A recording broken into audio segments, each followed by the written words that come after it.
Les jeunes go, your crazy heart and stand. Les jeunes go, penetrate. أقول شيء عجبي شيء نعيش شمود أقولش أقولي وثبت إيش عليه شكل نو جوي السب الكانك جوي فيشنا وثبت نو يجي على إن ليش ننا هلامت عليا بعضنسن ليش أنت قلت خارج كي تعيش وثبت شيء إنشتخا هذا بقول جن تجنه جوي فتا إسات وثب نني فتا بعضنسن yeah no. When I hear the phrase "I'll with a bit," I think of when you are out cheering and you're trying to catch one of those last withers, and he flies through the air, headbutts you in the eye, leaves you with a nice bruiser, and then you continue cheering. You get it done. You figure out a way to make it work despite everything that may be mounting against you. That's what I think about. And then you plan the next butchery. Man, there's a song from Bruce Springsteen, and it's our anthem song, because when we're down and out, I put that song on, and it says there's going to be hard times coming, there's going to be good times coming, but there's also going to be hard times coming. Swing that ball at me, because I'm going to grab it, and I'm going to work hard. I'm going to work as hard as I can to do what needs to be done. It's just being honest and upfront and working your butt off. Bring that wrecking ball on is all I can say, and that's what the word is that. Les jeunes go, your crazy heart and stand. Les jeunes go, penetrate. Les jeunes go, heart and stand. Hey, yana, hey, yana. Les jeunes go, your crazy heart.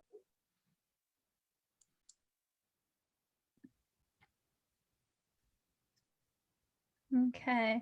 Hi, everybody. I'm Kayla Jackson, and thank you, Christine, for sharing that video. And today we have, welcome back, everybody.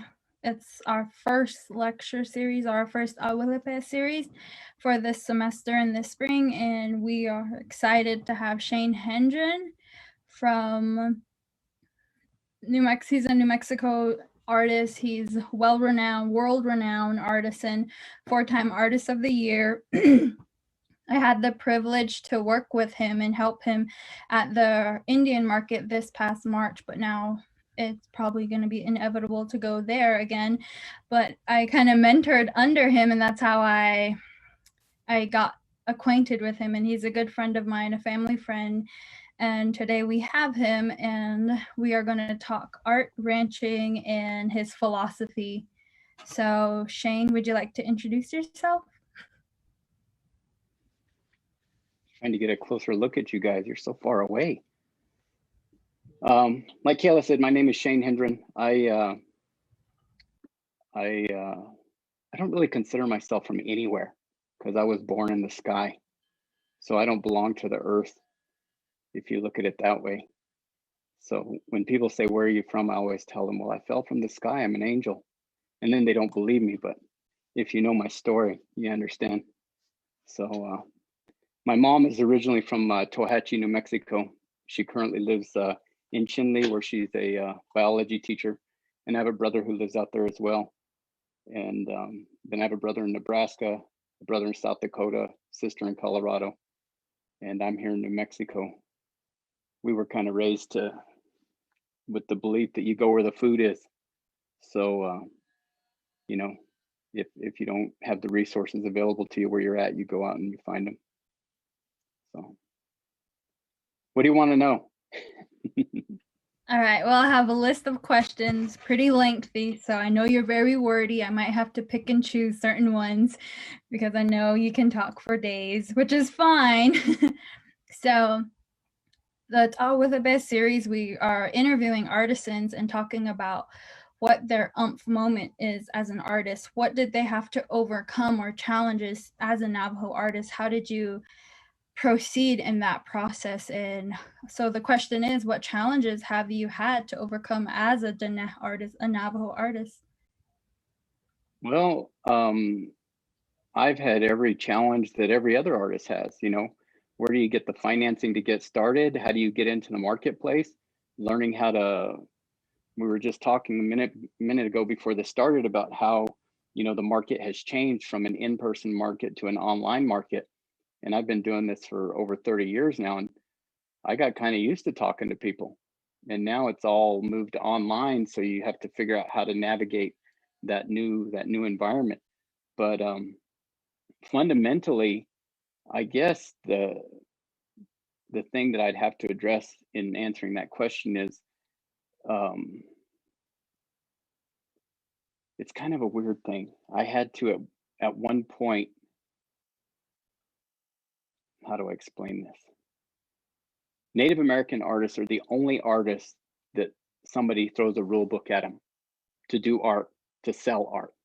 All of these markets, they have rules and everything. They tell you what to make, they tell you how to make it, the materials, everything. Throughout my career, that's changed a lot. We've gotten a lot more freedom than we used to have. But when I started in the beginning, a lot of people didn't like me because I did a lot of things that weren't quote unquote Native American in their eyes, and it wasn't accepted. So over the years, that's really been the hardest thing for me to get through or get around, is educating not only the public, but my peers that we're contemporary human beings and we shouldn't be relegated to making jewelry that was in vogue 100 years ago. We're not just, sitting at a bench turning stuff out. We should be able to use whatever tools we want to use and whatever materials we want to use to express our creative voice. That sounds like a legitimate challenge that everyone faces. And I think to this day, we still have that challenge, but not as fiercely as it was imposed on you. When I know you went to SWAIA or the IAIA, I know you were there, and talk about the challenges you had there, or was that a point where you were able to express yourself freely? Were they encouraging of that, or what were the challenges there? So I did go to IAIA, and it was, I got to give you a little background so you understand what led up to all that. So when I was born, the first 10 or 11 years of my life, we lived on the reservation, on the Navajo reservation. My mom was a postal worker. She was a postmaster. So she was the postmaster at Crown Point. She was the postmaster at Chinle, Winderock, St. Michael's, Metmore, all these different places. So we kind of moved around. And for the most part, we lived in Fort Defiance. And my mom experienced a great deal of backlash from the community, a lot of jealousy and everything. Our house got broken into all the time. They slashed my mom's tires. There was all kinds of and even at school, my brother and I were in school. We were in elementary school at Fort Defiance. And even our Navajo teachers were prejudiced against us. And it was just a really, really tough environment. And my mom made a hard decision. She said that she wasn't going to have her children raised to be belittled and be made fun of and be tormented and beaten up. So she made the choice that we would move off the reservation. So in 1978, I started school in Moriarty, New Mexico, which is east of Albuquerque. It's where the Great Plains begin. And it was an interesting move because after World War II, my grandfather, my Che, he was the patron of the Indios, is what all the Spanish people in that community called him. It was sort of a homecoming because everyone there knew my Che because he was in charge of all of the migrant farm workers that were Indians, that were natives after World War II. And so he had lived there. In fact, my oldest aunt, the oldest sibling of my mom's, when she was a baby, that's where she lived. My grandparents lived there, and they worked in that community. They worked in a lot of communities, but they were very well remembered there. So it was sort of like in my life, there's all these circles, and it was another circle closing, if you will. So we went back to a place that my Che had been, and my dad was a horse trainer, so it was also convenient for that. And I spent most of my life going to school there and everything. I traveled a lot and everything. And my family, one of our family ranches was at Chaco Canyon. And so from the time I was 12 until I was a grown man, I spent a lot of time at Chaco Canyon working that ranch. And so I grew up at Chaco Canyon, and I spent a great deal of time at Tohatchi, but I didn't really interact with anybody who wasn't a relative. It was kind of I sort of had I think in a way my mom's family sort of isolated us. They were kind of like trying to protect us by not exposing us to all the things that, all the pitfalls that we might experience on the reservation. They were constantly, it was sort of the philosophy of you keep them busy, they don't get in trouble. And so they definitely kept us busy. But so when I went to IAI, it was the first time since I had been in elementary school that I had been in an environment that was predominantly native. And it was a real culture shock for me, because overall, the vast majority of people I went to school with didn't have the same work ethic that I was raised with. And it was really a challenge for me. My Che, ever since we were small enough to walk, you know, he got us up before the sun, and we were out and we ran, and still to this day I walk every morning, you know. And there was a lot of things that were instilled in us that I thought everybody did that stuff. I thought everybody, you know, prayed in the morning, and I thought everyone worked hard, and I learned very quickly that we're the minority, a very, very small minority. And when I went to IAI, it was funny because I applied for financial aid, and I was denied. They said that me and my parents made too much money. So I had to pay to go to a school that most natives go to school at that time for free. Because when I went to school, there was transitioning from a BIA school to what it is now, which is an independently an independent institution. But I had to pay to go to this school that was free to 99% of the other natives. And it was sort of ironic because anybody who knows me, and Kayla can attest to this, I'm frugal. I pinch my pennies. So I wanted to get through school as fast as I could, because I didn't want to spend any more time or any more money than I had to on this education that at the time I wasn't sure if I really needed it or wanted it, because I was ranching and rodeoing, and you know, I thought I was 10 feet tall and bulletproof and nothing was going to slow me down.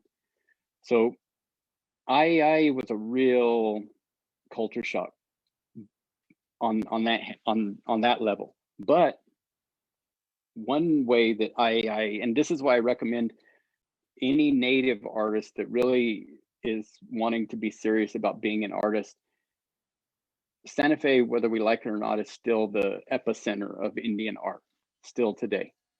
And because I was in Santa Fe, I had the opportunity to engage and meet quote unquote famous artists. And really, I was so naive that I wasn't against asking them questions. Some of them were probably pretty, now that I think back on it, kind of maybe intrusive or maybe rude, because I asked people, how much money do you make? You know, I want to see your house. How do you live? You know, things like that, you know, because I wanted to have an idea of whether or not art was a viable way to make a living. And I learned very quickly it was not. So that's why I got a degree in museum management, because I figured at least I'd have a job. But nobody explained to me that when you work in museums, it's a bunch of bureaucracy and you're always trying to raise money and there's a lot of politics involved. So there's a give and a take. There's a yin and a yang for everything. I don't know if I answered your question, but that's what IAI did for me. They jump started me. So did Even you though learn? Go ahead. Oh, I was gonna say, so did you learn more culture at IAIA? Do you feel like they were cultured, or were you the one culturing everybody? I know that's like a layman's term of, I get not so much gentrifying, but more or less understanding the development of people and just kind of looking at them and, I don't know, spreading your gospel of whatever you thought was art. Was that a point where you felt was good, or? So I'll tell you, like I said, IAI was a culture shock for me. It was a Mhm. it was a totally different. I was in a foreign land, but I figured out that I was gonna teach these people my language, and we were gonna get the ball rolling. So one of the first things I did is I formed a rodeo club. And anybody who went to college with me at that time will tell you I am a good fundraiser. We raised a lot of money because Shane's frugal. Shane don't like to pay entry fees out of his own pocket if you don't have to. So I formed a rodeo club, and if I wasn't gone on the weekends rodeoing, then I was at the ranch working cows, or you know, whatever had to be done. So on the weekends, I was rarely in Santa Fe. I was always gone, and I tried to make my schedule so that I'd have at least a 3-day weekend, so that I could have Fridays, Saturdays, and Sundays off. And for the most part, I was able to do that. So I didn't spend a lot of time in Santa Fe on the weekends. But when I did, I made sure I went to galleries and stuff. And it was kind of cool because you talk about culture and everything. For a couple of years there, I was the MC for the IAI powwow, which is sort of ironic because, you know, I was never in that circle, so to speak. But there was a guy, I can't remember. I think his name was Weston Weller from Oklahoma. But IAI, one of the things at the time I went to school there, we were on the College of Santa Fe campus, back in the barracks. These asbestos clad buildings is where we went to school. Well, the rest of the college was all modern. We were back in the barracks, World War II era barracks. And anyhow, the College of Santa Fe used to have what they called elder hostels. So these people that would travel from around the world, they would stay there for a couple, 3 nights, and then every night the College of Santa Fe would provide lectures, different things. So one night a week, we were always allowed IAI students to go present at Elder Hostel and potentially sell our art or whatever. Well, Weston Weller was a fancy dancer from Oklahoma, and I can't remember the other guy. He was a Kiowa guy. He was a real good singer, so he would sing for Weston. And I got enlisted to be the voice and explain what they were doing, the dances they were doing and everything. So those guys educated me about what their powwow dances were, what they meant, and all the songs and everything, because neither one of them at the time wanted to talk to the audience. And besides, I wore the cowboy hat. So the way we made money is by passing my hat around the room, and then we'd split the money up. So because of Elder Hostel and doing that kind of stuff, that's how I ended up becoming a powwow MC. Because at the end of the day, really, for me, I was always hustling. I was always trying to make more money because, you know, I always tell people I was never poor. Once I figured out how to make money, I was never poor. I always figured it out. I know. Every time I'm with you, I always hear a new story or another fib or tale, but I know it's all true because you're living proof of it. And I know tell us about how you got into silversmithing. I know you kind of think it was for an easy A. I remember that story, but I want to hear it again because there's other people that have not heard it before. So like I said, I was at IAI, and I was studying museum management. I was trying to get through it quick. And I got called into my academic counselor's office one day, and my academic counselor told me, you can't graduate unless you take electives. And I was like, okay, well, what are electives? And they said, anything not in the museum field. You can do anything you want. Back then they had course catalogs. So she gives me this course catalog and she says, flip through there and pick anything that's not museum management related. So in the course catalog, I came across these classes that were metalsmithing, small metal design, construction, etc., for sculpture and jewelry. And I grew up, and this is kind of important too, because like a lot of people in the world assume that that I'm some kind of jet setter or whatever. I love to hear the rumors. You know, people think that I have 50 people working for me and all this stuff and everything. Well, the majority of my life, before we moved to Moriarty, we lived on ranches that didn't have electricity. They didn't have running water. You know, my swimming pool was a stock tank, and my bathtub at one place, it doubled as a kitchen table. You know, my dad would take the lid off on bath night, and my mom would heat the water on the stove and then pour it in the bathtub. And me and my brothers, we all took a bath together because, you know, that's just the way it was. And so most of these places growing up, my dad was always real handy. And so growing up, I was pre-Home Depot, which meant if you needed latches on a gate or hinges or whatever, then you had to, man, them flies are bad, aren't they? They're over there shooing flies. Anyhow, so so anyway. You gotta stay focused, Shane. Well, quit waving. Who are you calling over? Anyhow, back to the story. So I'm pre-Home Depot. So I grew up learning how to build things with metal. And I built a million miles of fence in my life. And when I saw metalsmithing and everything, I thought, man, that's got to be an easy A, because I can twist bell and wire with the best of them. So I got into these classes, and Lane Coulter was the professor in charge of those classes. And Lane at the time was either I think he was the president of SNAG, which is Society of North American Goldsmiths. And because the school was transitioning, they had an inordinate amount of money to spend. And it was a spend it or lose it kind of deal. So Lane contacted a lot of these master metalsmiths he knew, like Michael Good, and I mean, there's just a whole laundry list of them. Harvey Begay. I mean, they're just, I can't list all of them. Gibson Nez, just there were a bunch of them, natives, non-natives, but he would have them come in. Some of them would be there for a week. Some of them would be there for a day. We had some of them that were there for a month, and they would teach us what they knew. And I never had any intention of being a metalsmith or a jeweler. I was just there for the A.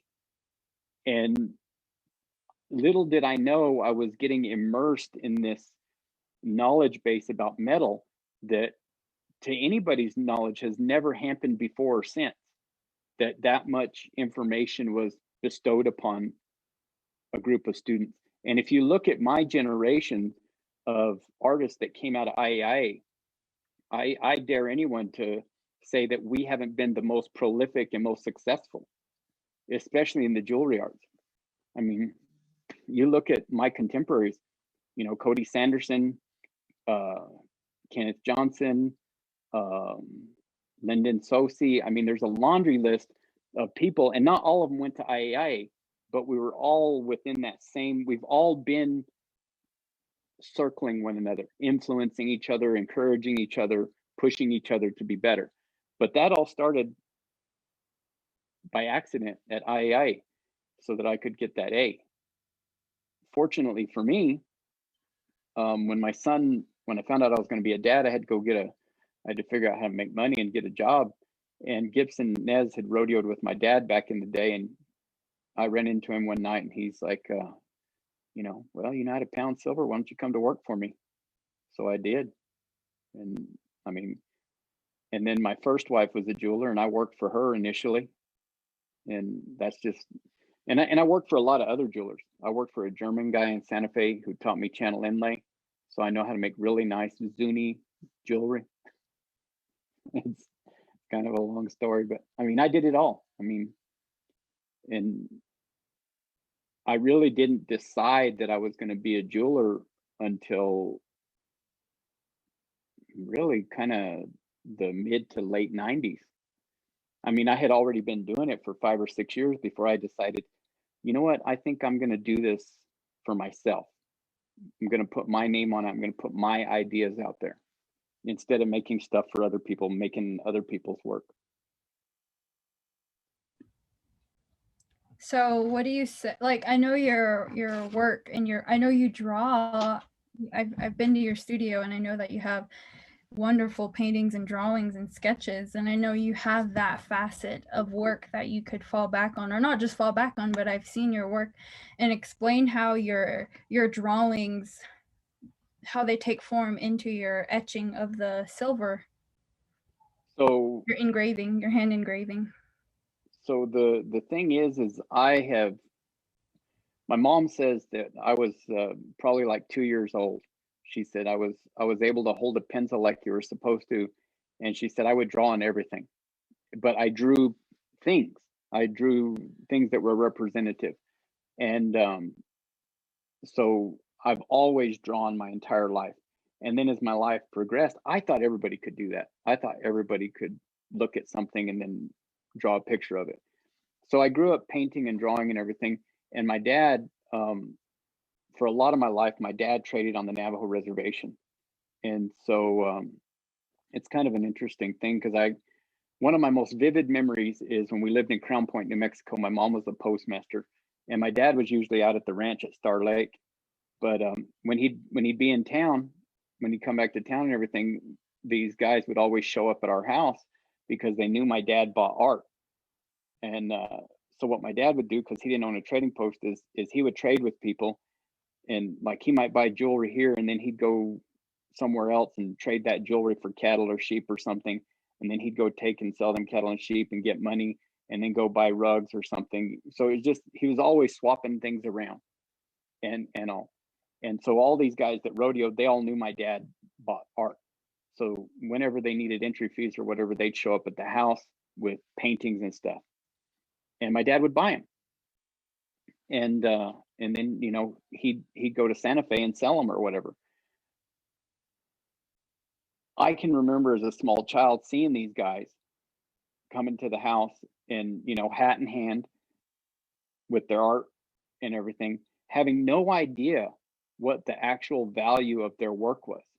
They just needed $30 to pay their entry fee so they could get in the bull riding or whatever, you know. They couldn't see beyond that. And my dad would explain to me that he always paid a fair price because he said, if you pay a fair price, they'll always come back to you. And he's right about that. And that's a fact. And I figured out early on that wasn't for me. I wasn't going to go to somebody like my dad and sell my stuff. If I was going to do the art thing, there had to be a better way. And so my dad started selling my art when I was like 8 years old. He started selling my paintings and stuff. And one thing that I have to really give my dad a lot of credit for is he would enter my art into art shows. So I started winning awards as a very young kid. And I'd challenge anybody. I think from the time I was 8 or 9 years old until I was 18, I probably won more awards at the New Mexico State Fair than anybody. And it's kind of funny. There's a good story about that. I think I was in middle school and I won Best of Show in the Indian Arts Building at the New Mexico State Fair. And this is a perfect example of for lack of a better word, politically approved racism. Because at the New Mexico State Fair, you have the Indian Arts Building, you have the African Arts Building, you have the Hispanic Arts Building, and you have the Fine Arts Building, which is just another word for whites. And so when I was growing up, I would enter in all of them because ethnically I have all that blood in me. So I figured, why not? You know, there was no rules against it when I was doing it. So this one year I win first place or best of show or whatever, but because I won it in the fine arts, I got invited to this. They used to have this show they called Retrospect. And so it was in the summer. So I took my paintings that I had at that time and I entered them in that Retrospect show. And they had this they had this amazing black tie opening and everything. It was kind of a big deal. And we were there at the opening, and everybody kept coming up to my dad and shaking his hand and congratulating him and telling him how great his work was. You have to know my dad's light complected. He's got blue eyes. He's from Oklahoma. And everybody assumed that my dad was the artist. And my dad would say, no, it's not my work, it's his. Well, here I was, this little brown boy. Well, it stirred up a fuss. It stirred up a big enough fuss that the New Mexico State Fair the next year changed the rules, and you were only allowed to enter in one building. You had to choose a race. They weren't going to let you enter in all of them. And that was really the first time that I had to make a choice about what kind of artist I was and what kind of human being I was. Because, you know, I could have chose any of them. Probably not African American, but, you know, I could have just as easily been Hispanic, Anglo, or Native American, but I chose Native American. And honestly, over the years, you know, it's been as much of a hindrance as it has been something that's helped me succeed. Because once I took that label of Indian on, then I was excluded from all the other stuff. Because I would go to enter a show that was a non-Indian show. And I don't know if I ever showed you that one painting in my living room. I won Best of Show in Scottsdale with it. Well, they didn't know I was Native. It was a non-Native show. But then when they found out I was Native, I got told that this was us Indians had our shows and they had their shows, and I needed to stay where I belonged. And that's one of the reasons why I always kept that painting, is because it always reminds me that, you know, and it still happens today. It's just not as, they're just not as in your face about it as they used to be. But do you think go ahead. Do you think we'll ever pass that cross-contamination of separates in art? Do you think one day we'll just be a big water barrel of everybody labeled artisans? Do you think that'll ever happen, or would you say that wouldn't be a good thing? I think it's already happening. I think it's already happening, and more so now because of the internet. And that's why I'm gonna get into the brush here a little bit, and maybe run into some thorns with some people. But we talk about cultural appropriation and everything, and you know, some people get up in arms and because non-native people are making quote unquote boho jewelry or native style jewelry and everything, and we're saying it's called cultural appropriation. But then if you peel the onion on that and you look back, we as artisans, and I'm just talking jewelry, we took that from the Spanish. The jewelry that we became known for. And the reason it became popular was because of people like the Fred Harvey Company that made it popular in the tourist trade, you know, and we embraced it and we made it our own. But at the same time, its genesis was not with us. I mean, you take something like the Naha on a squash blossom, you know, that traces all the way back to the Moors. You know, that's an Arabic thing, but yet we've embraced it, and it has become us. And as Navajos especially, that's why we've always survived. We've always adapted. We've always done whatever it took to make it to the next point. And I think we do ourselves a disservice when we try to hang on to something that its genesis was in another place instead of just moving forward. I mean, as an artist, and this is what I tell a lot of young people when they're starting, you have to make a choice. Are you in this to make money, or are you in this to make a good piece of art? Because most of us are in it to make money. I mean, that's how I got started. I was working for other people making jewelry to make money. And there's nothing wrong with that if that's what you want to do. But if you want to make good art, it may take you a little while before the money comes. You're going to have to pay your dues. You're going to have to make some sacrifices, because what you envision and what you want to accomplish takes a higher skill set. It takes years of dedication, and you may have to eat, you know, some ramen noodles along the way. But if you stay focused on doing that good work, highly crafted work with the best materials that you can get, it will pay off down the line. And I can say that because I can virtually count on two hands the number of jewelers, Navajo or otherwise, Native American jewelers, that make their entire living from their art. Because most of them, most natives that are in the arts either have per cap, or they have a wife with a good job, or a husband with a good job, or there's some way that they subsidize themselves. And making a living entirely from your art, there's not very many guys that do it, but I've always done it. So that's something that I really take a lot of pride in, because I did, you know, I used to buy the dollar burgers and line them up on my dashboard because, you know, that was the cheapest way to go. So what do you say inspires your work the most? Since you're talking about money, fame, what is it? So for me, man, this is really a tough deal. Mm-hmm.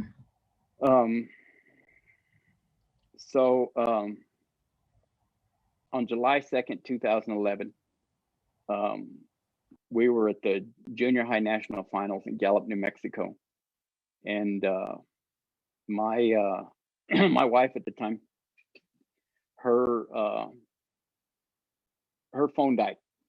And well, let me go backwards a little bit. That morning, I get a phone call from my mother, and she tells me, she says, your dad had a major stroke and they're airlifting him from Chinle to Albuquerque. He said, go to the rodeo, he's not going to die. So we did. We went to the rodeo. And so my wife's phone died, and she was real antsy and everything. And she's like, something's wrong. You know, I need to charge my phone and everything. And all of us that were there together, everybody's like, no, they've got two Navajo boys from New Mexico that are going to go in the team rope, and we need to wait and cheer them on and everything. And so we did. But as soon as they were done, boom, she was gone and went to somebody's car to charge her phone. And about 30 minutes later, she comes running back, bawling, crying. And her phone was, I didn't carry a cell phone at the time. Her phone was full of text messages and voicemails. That afternoon in Capitan, New Mexico, my son was in the bronc riding, and he had a horse flip over on him and kill him. He was pronounced dead at the scene, but they airlifted him to El Paso. And so I caught a ride back to Albuquerque because my daughter had a rodeo in Grants, New Mexico the next day. And I got in a car and I went to El Paso, and I spent some time there with my son in El Paso in the hospital. And part of what I did while I was there, besides praying, was I contemplated my life. You know, I was sitting there that morning. My dad was still in ICU in Albuquerque, and you know, there was no guarantees that he was going to live. And my son was in ICU in El Paso, and he really had the cards stacked against him. At that point, the only thing keeping him alive were machines. And so the two most important men in my life, on that one day, I was about to lose, or I could have lost. And so I gave a lot of thought to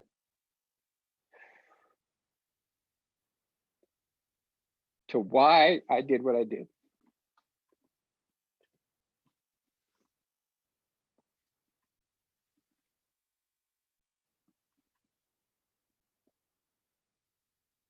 I had made a bunch of money making jewelry. I had a buckle company. And I made a lot of shitty jewelry, you know, because I was just trying to make money. But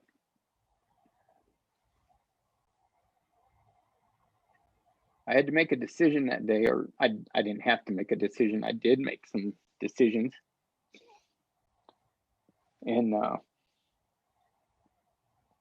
one of the things that I decided was I would always be true to myself. I wasn't gonna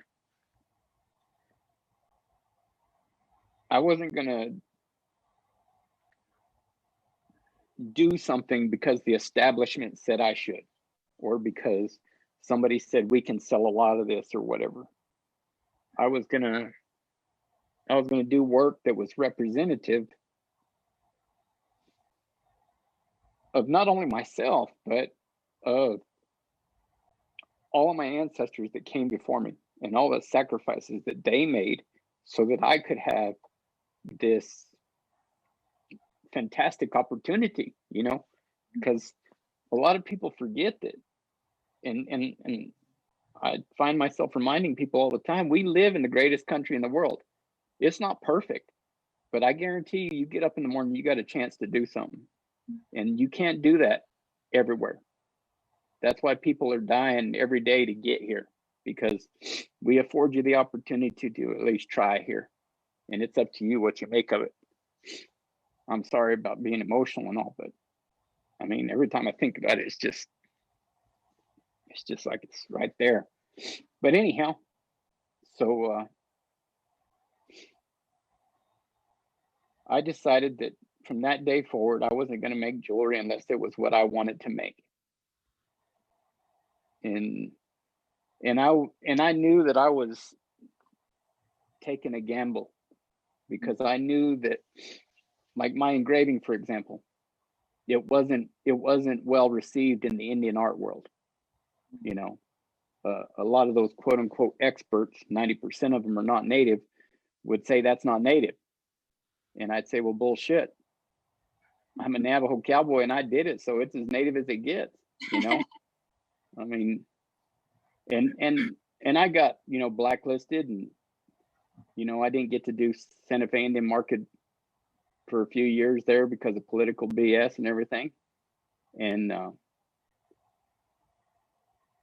paid I paid some hard prices for making the decision I made, you know, because I pissed a lot of people off. But because I pissed a lot of people off, all those guys that come after me, they don't have to fight that fight now, because I've already done won it, you know. So you're welcome. Because there's some guys that do great work. I mean, some of these young guys coming up, I mean, they blow my socks off, you know, because we've got technology that I never even imagined before. 3D printing, laser engraving. I mean, there's stuff. The only thing that's your limitation is your creativity and your work ethic. I mean, it's all right there for you. But the body of work that you see me producing now, still today, it's always going to be evolving. My work has always evolved, but it's all autobiographical, if you will, because I am a Navajo. I am a cowboy. I am a New Mexican. I am an American.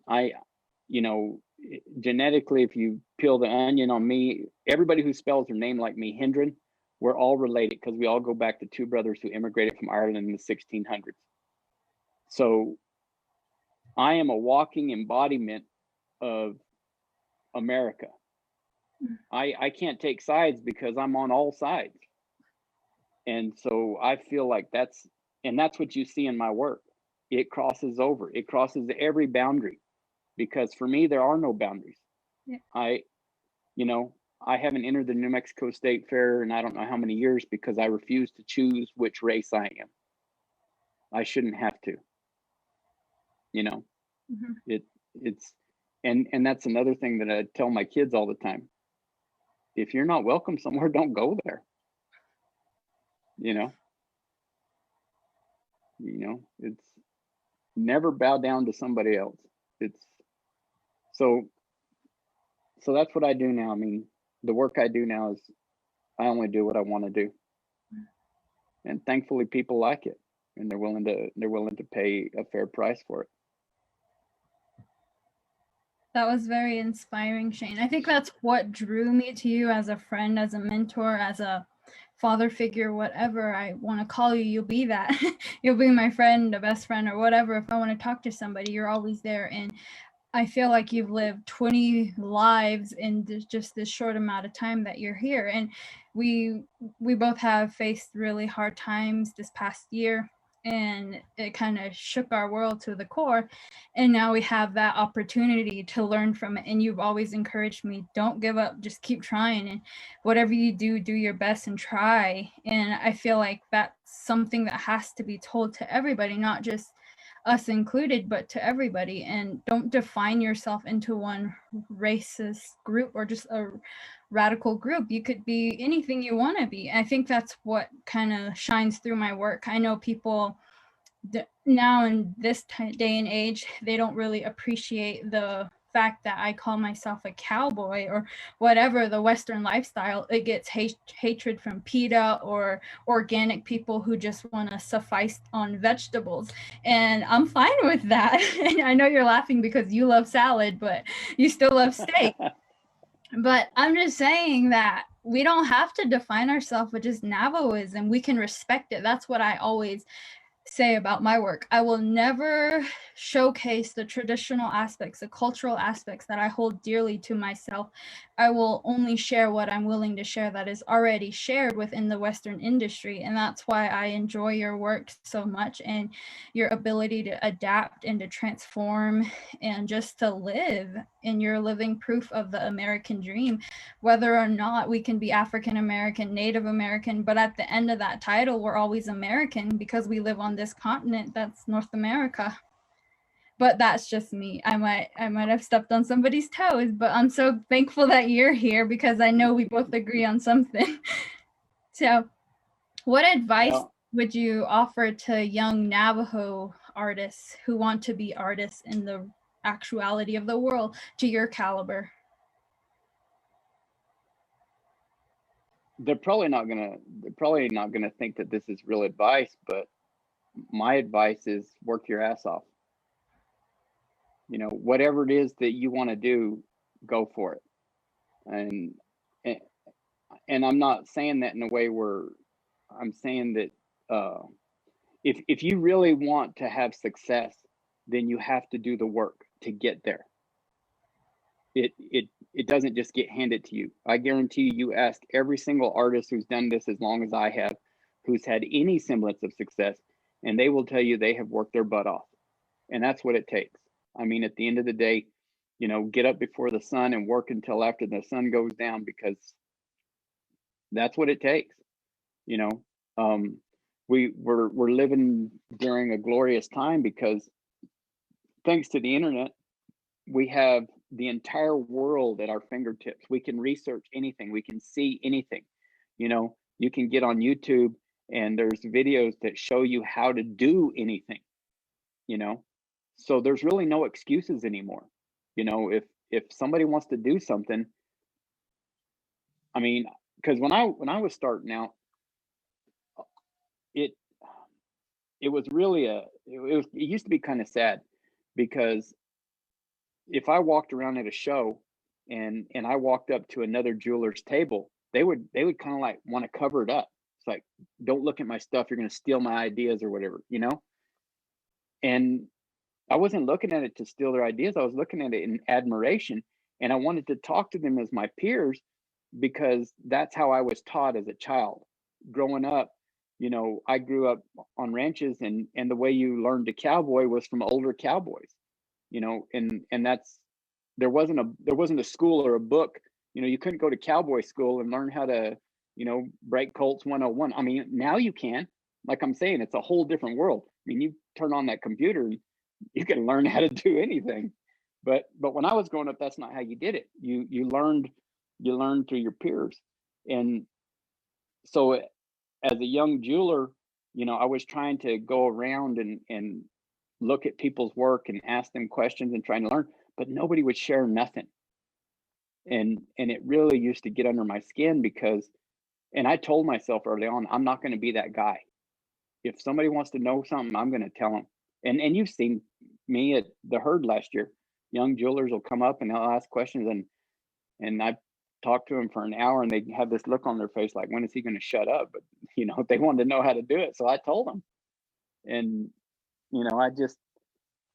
but it's because I would rather overshare and give somebody a leapfrog them from one point to another than have them continue to struggle and beat their head against the wall trying to figure out how to do something or how to accomplish what they want to do.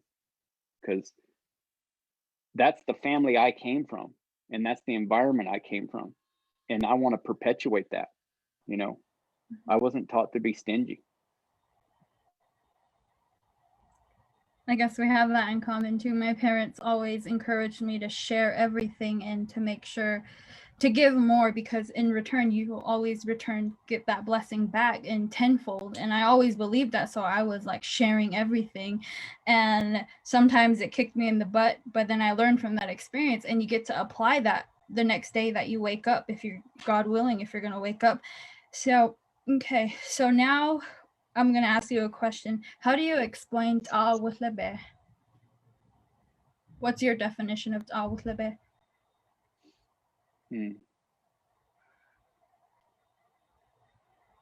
I guess it goes back to really more or less what I said before about being true to yourself, and what you do comes from that place of being genuine. Because it's just like, I guess the best analogy is you can't plant a corn seed and expect a pinon tree to grow. It's whatever you plant, whatever you put in and you cultivate it, that's what's going to grow. So relating that to a creative sense is, if I want really good work that is representative of all my years of creativity, hard work, craftsmanship, and everything, then I have to cultivate that on a daily basis.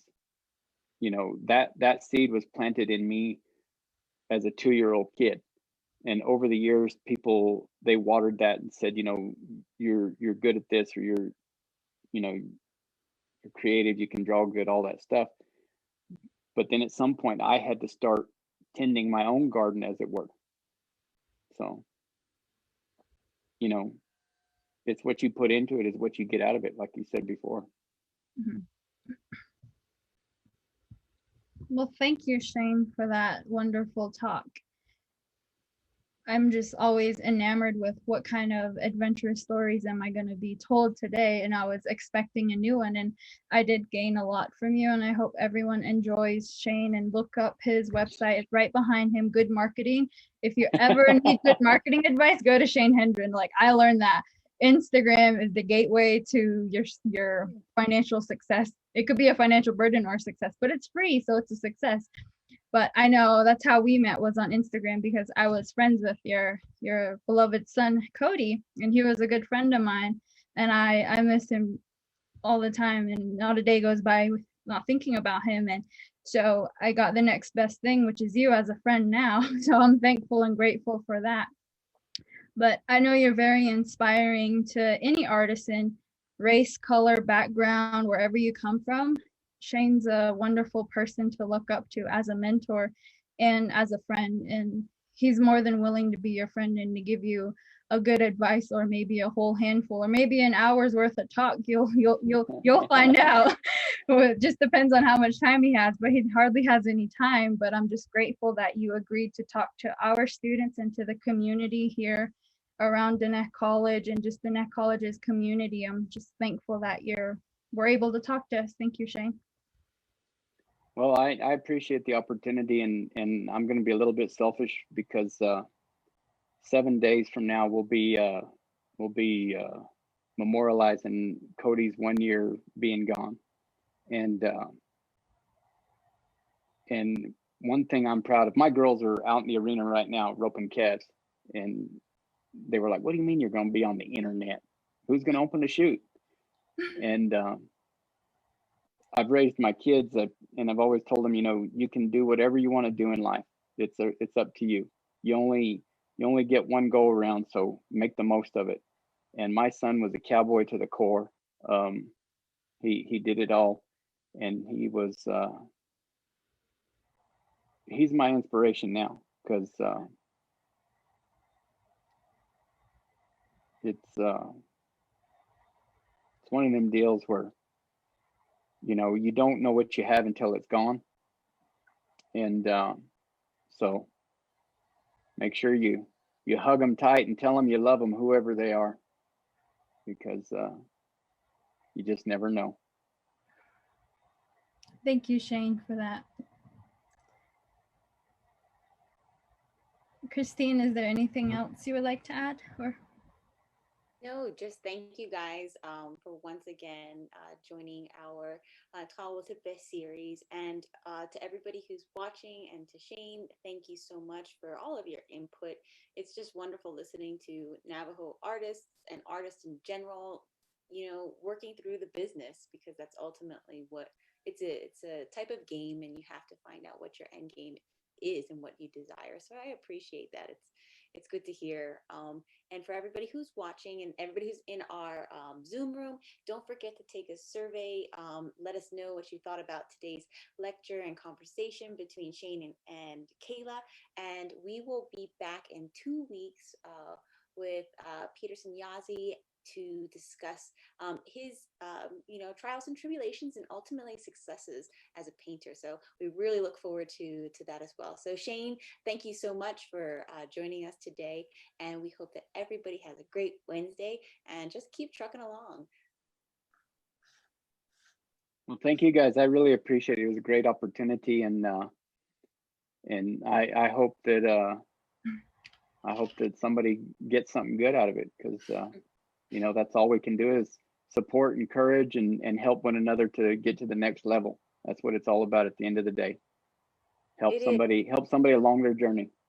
It is. And so thank you. I talk to my students all the time about being able to donate their time and teaching others. And it's important because it comes back, as Kayla says. So thank you, guys. We will be back in 2 weeks. In the meantime, have a great Wednesday, and we will talk to you later. Nejana go wo wo be hardenste. Nejana go, den go be hardenste. Hey,